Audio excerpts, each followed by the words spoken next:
Hello, Sheila back again. Welcome to my channel. Just another update on my wool winding invention. I've been having another little bit mess about with it, and all I need it for is I have three more of these hanks. That's all I have to do with it. And I never buy this kind of yarn. It's always in balls, so this will be used and then put in my cupboard up the top here. That's where I put things that very rarely get used. That's where it's going to go after I've done these.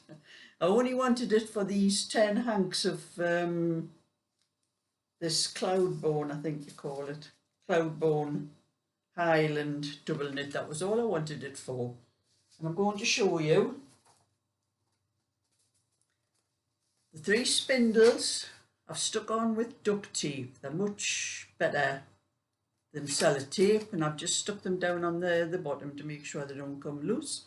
A little bit sellotape on the ping pong ball, but I'm not sure that I've got the ping pong ball in the right place, because well, you can see when it's on the on the table,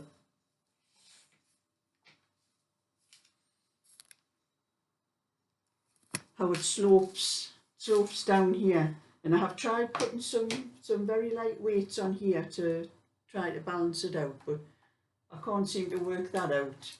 It could be because this end here is a lot wider than these 2 ends there. I'm not sure, but it works. And that's the ashtray, and I have it stuck down with a little bit duct tape. The duct tape seemed to work better sticking on this stuff. The sellotape just didn't seem to stick it. That was how they kept coming loose. So that's from there. What to use? I've already wound one hank on. I'm going to do this one now and show you how much better it is. I have to find out where the start of this wool, that's the outside of it, where it'll come from.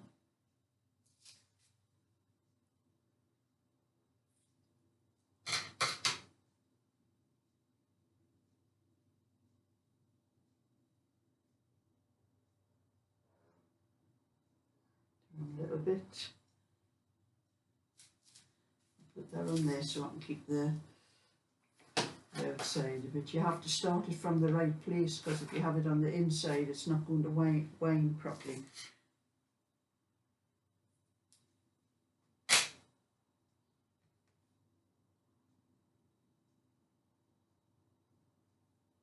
I've put these little bits of yarn around the cone I've got on, because when you're knitting with it, you need to see when the ball is going to come to a new ball, to start of a new ball, because I don't want to have to knit across a row and then pull it out because it doesn't go all the way across. Put these little bits on and make it longer.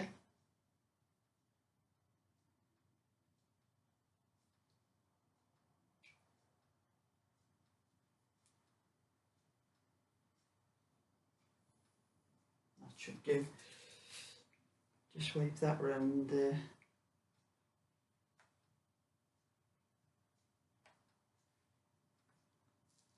That just shows me a different colour when I'm coming to the end of the ball that I'm using. I have to find the... Yes, that's the outside one, that's the inside one.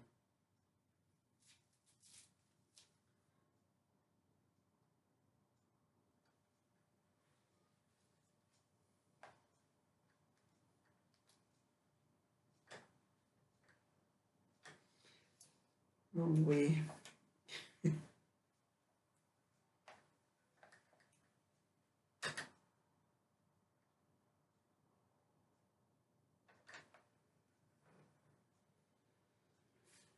Right, I'm ready to wind it and show you how my little invention works much better than it did before. And like I said, it is sloping down on one side because I haven't been able to balance the thing out with the ping pong ball. But it still goes round, it still works.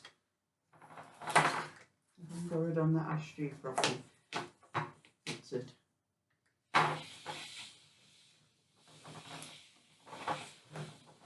I can't go too fast because it jumps off the ashtray.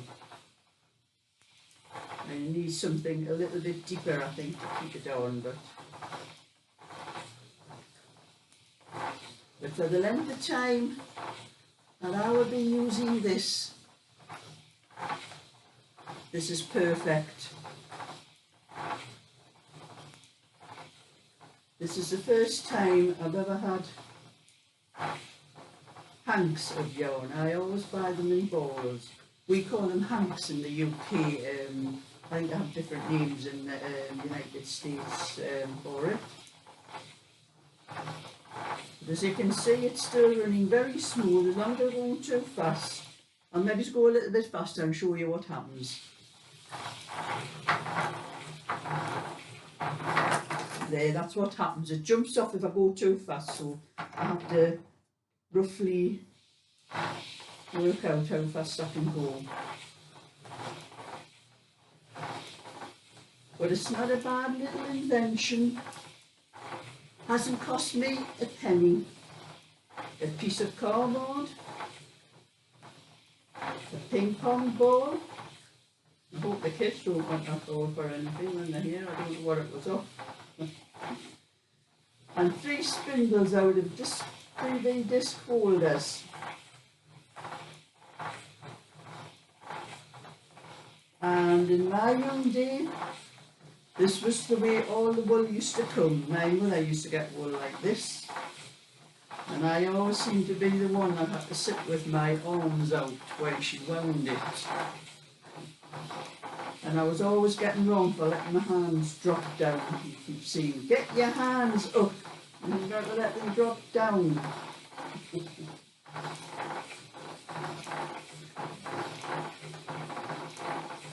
You get quite a lot on these wool winders. I've only been using like putting 2 hanks on, but I think I can get more on.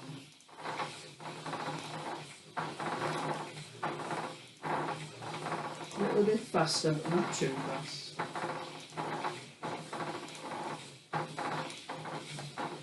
And there's a lot of people I know have the proper thing, I think it's called a Swift, which is probably great for them, because a lot of people do buy a lot of yarn like this on hanks, but I prefer the balls if I can get them. This is the first time I've ever had this wool that was sent to me. That lady in America sent it to me, so that's what I needed this for. It's coming to the end of that now.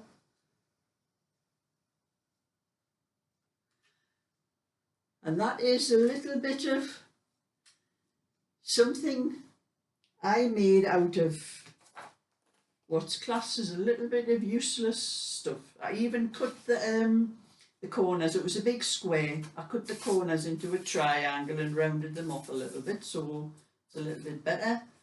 But this is something, this is the only thing it'll be used for. Unless I rent any more hanks, it'll probably never be used again. And I'm going to show you that cupboard up the very top there. That's where all my stuff goes at. Very rarely gets used.